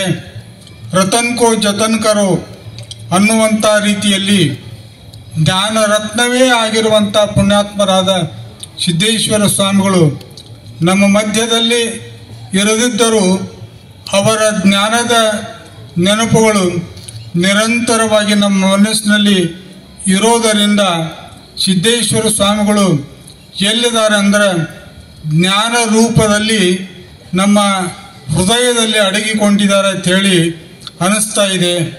ಅಂಥ ಪುಣ್ಯಾತ್ಮರ ಸ್ಮರಣೆಯನ್ನು ಮಾಡಿರುವಂಥ ನಿಮಗೆಲ್ಲರಿಗೂ ಒಳ್ಳೆಯದಾಗಲಿ. ಹೊರಟ್ಟಿಯವರು ಸೋಲಿಲ್ಲದ ಸರ್ದಾರರು, ಸಭಾಪತಿಗಳಾಗಿ, ಮಂತ್ರಿಗಳಾಗಿ, ಶಾಸಕರಾಗಿ ಮಾಡಿರುವಂಥ ಕಾರ್ಯಗಳನ್ನು ಎಷ್ಟು ವರ್ಣನ ಮಾಡಿದರೂ ಕೂಡ ಕಡಿಮೆನ. ಸಾಮರ್ಥ್ಯವಂತರು, ಯೋಗ್ಯ ನಿರ್ಣಯ ಮಾಡುವಂಥವರು. ಅವರು ಮಾಡಿದ ನಿರ್ಣಯಗಳು ಅವು ಸಮಾಜಕ್ಕೆ, ಪ್ರಜೆಗಳಿಗೆ ಉಪಯೋಗ ಆಗುವಂಥ ನಿರ್ಣಯಗಳನ್ನು ಮಾಡಿರುವಂಥ ಪುಣ್ಯಾತ್ಮರು. ಅದೇ ರೀತಿಯಲ್ಲಿ ಶಂಕರಣ್ಣ ಮುನವಳ್ಳಿಯವರು ಶಿಕ್ಷಣ ಕ್ಷೇತ್ರದಲ್ಲಿ ಭಾಳ ಅದ್ಭುತವಾದಂಥ KLEಯ ಸದಸ್ಯರಾಗಿ ಮಾಡಿದ್ದಾರೆ. ಆ ರೀತಿಯಲ್ಲಿ ಸಿದ್ದೇಶ್ವರ ಸ್ವಾಮಿಗಳ ಆಶೀರ್ವಾದವನ್ನು ಪಡೆದುಕೊಂಡು ಉತ್ತಮ ಕಾರ್ಯಗಳನ್ನು ಮಾಡಿದ್ದಾರೆ. ಸಿದ್ದೇಶ್ವರ ಸ್ವಾಮಿಗಳವರ ಆಶೀರ್ವಾದ, ಜಗದ್ಗುರು ಫಕೀರೇಶನ ಆಶೀರ್ವಾದ ಎಲ್ಲರಿಗೂ ನಿರಂತರವಾಗಿ ಇರಲಿ ಅಂತೇಳಿ ಹಾರೈಸಿನ ಒಂದೆರಡು ಮಾತುಗಳನ್ನು ಮುಗಿಸ್ತಾ ಇದ್ದೇವೆ. ಮನದ ತುಂಬೆಲ್ಲ ಮಾತು ಜ್ಯೋತಿರ್ಲಿಂಗವೆಂಬಂತೆ ಆತ್ಮೀಯವಾಗಿ ಕರೆದಾಗಲೇ ನಮಗೆ ಮನವರಿಕೆ. ಮಾತು ಜ್ಯೋತಿಯು ಸತ್ವ ಬಂದಿತು, ಸೋತು ಹೋದೆವು ಸಲಿಗೆ. ನೀತಿ ಮಾನರೆ ಇಲ್ಲಿ ನಡೆದಿದೆ, ಬಾಳಿಗೊಂದು ಸತ್ಯ ಒಳದಿದೆ. ಜ್ಞಾನ ಯೋಗಿ ಸಿದ್ದೇಶ್ವರ ಗುರುವೇ ಮಹಾನುಭಾವಿ, ಬಂದೆ ಕಿಡಿದಿರಿ ಶಿವನ ರೂಪಾಗಿ. ಸುತ ಸಾಹೇಶ್ವರ ದಿನವ ಹೆಜ್ಜೆ ಹಾಕುತ್ತಾ ಹೋ ಭಾಗ್ಯದ ಪಾದ ಬಿಡುತ್ತ ಮಂಗಳಾರತಿ ಬೆಳಗ್ಗೆ ಹಗಲೆಲ್ಲ ಈ ಲಿಂಗ ಪಥದ ಬೆಳಕು ತುಂಬಿತು ಮನದ ತುಂಬೆಲ್ಲ. ಈ ಲಿಂಗ ಪಥದ ಬೆಳಕು ತುಂಬಿತು ಮನದ ತುಂಬೆಲ್ಲ.